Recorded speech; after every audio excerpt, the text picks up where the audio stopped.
শ্রম কোড বাতিল সহ শ্রমিক কৃষকদের বিভিন্ন দাবির সমর্থনে আগামী 12ই ফেব্রুয়ারি সারা ভারত সাধারণ ধর্মঘটের ডাক বামপন্থী শ্রমিক ও কৃষক সংগঠনগুলি। এরই সমর্থনে 8ই ফেব্রুয়ারি রবিবার কাঁচরাপাড়ায় শ্রম কোড বাতিলের কৃষকদের ফসলের ন্যায্য মূল্যদান এবং 100 দিনের কাজের বকেয়া মজুরি প্রদান এবং 200 দিনের কাজের গ্যারান্টি সহ বিভিন্ন দাবি তুলে মিছিল সিপিআইএম কাঁচরাপাড়া এরিয়া কমিটি। চলুন দেখে নেব সেই ছবি। আপনারা দেখছেন নিউজ নদিয়া এক্সপ্রেস। চ্যানেলটিকে সাবস্ক্রাইব, লাইক, শেয়ার এবং ফেসবুক পেজটি ফলো করুন আর দেখুন নিউজ নদিয়া এক্সপ্রেস।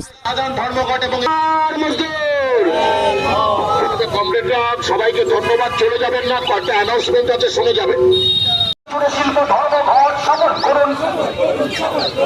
100 দিনের কাজকে অবিলম্বে 200 দিন করতে হবে এবং তার বকেয়া মেটাতে হবে। এই দাবিকে সামনে রেখে আগামী 12ই ফেব্রুয়ারি রাজ্য জুড়ে শিল্প ধর্মঘট সফল করুন।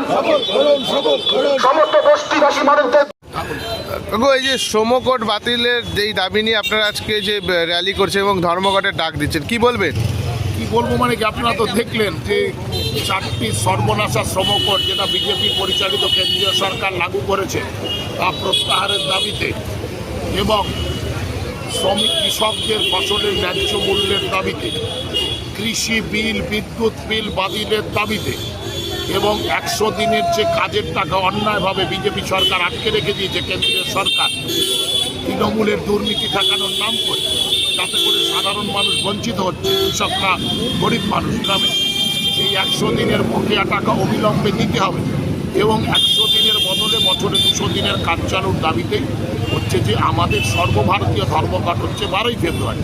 সমস্ত ট্রেড ইউনিয়ন, কৃষক সংগঠনগুলি সবাই মিলিতভাবে।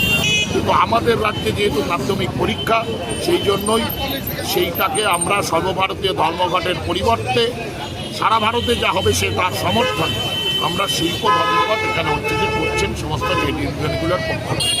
আর দেখা যায় পরিবহনে ছাড় থাকবে, মানে পরীক্ষার্থীরা বাসে, ট্রেনে, অটোতে তারা যাতে পরীক্ষা কেন্দ্রে নির্বিঘ্নে পৌঁছাতে পারে, সেই জন্য গণপরিবহনে আমরা ছাড় দিয়ে শিল্প ধর্মঘট আমরা দেখেছি।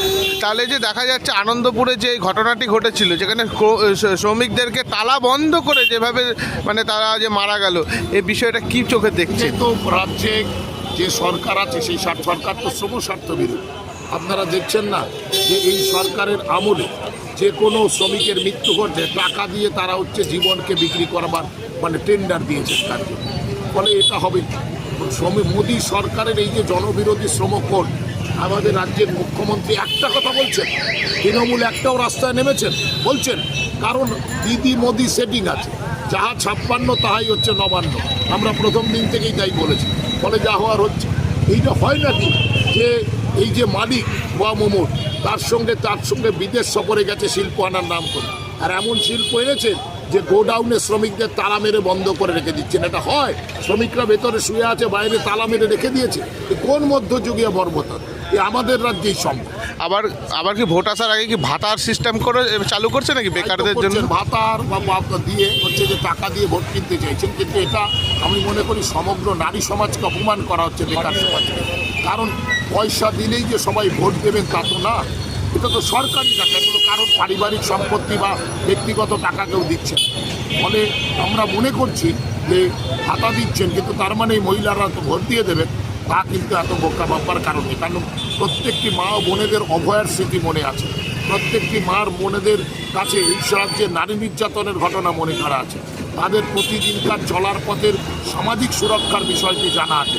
ফলে এত কেউ যে ভোট দিয়ে দেবেন ভাতার জন্য, তা কিন্তু কখনোই এটা হবে না আমরা মনে করি না। বা বেকার যুবকরাও দিয়ে দেবেন, এতে কিন্তু তাদেরকে অপমানিত করা হচ্ছে, তাদের কেনবার যে ঘুরিয়ে কথা বলা হচ্ছে আমরা মনে করি না।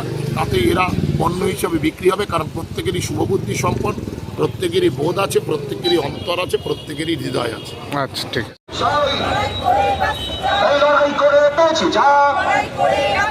এই লড়াইকে সামনে রেখে আগামী 12ই ফেব্রুয়ারি রাজ্য জুড়ে শিল্প ধর্মঘট সফল করুন। সমস্ত শ্রমিকদের ন্যায্য মজুরির দাবিতে আগামী 12ই ফেব্রুয়ারি শিল্প ধর্মঘট সফল করুন।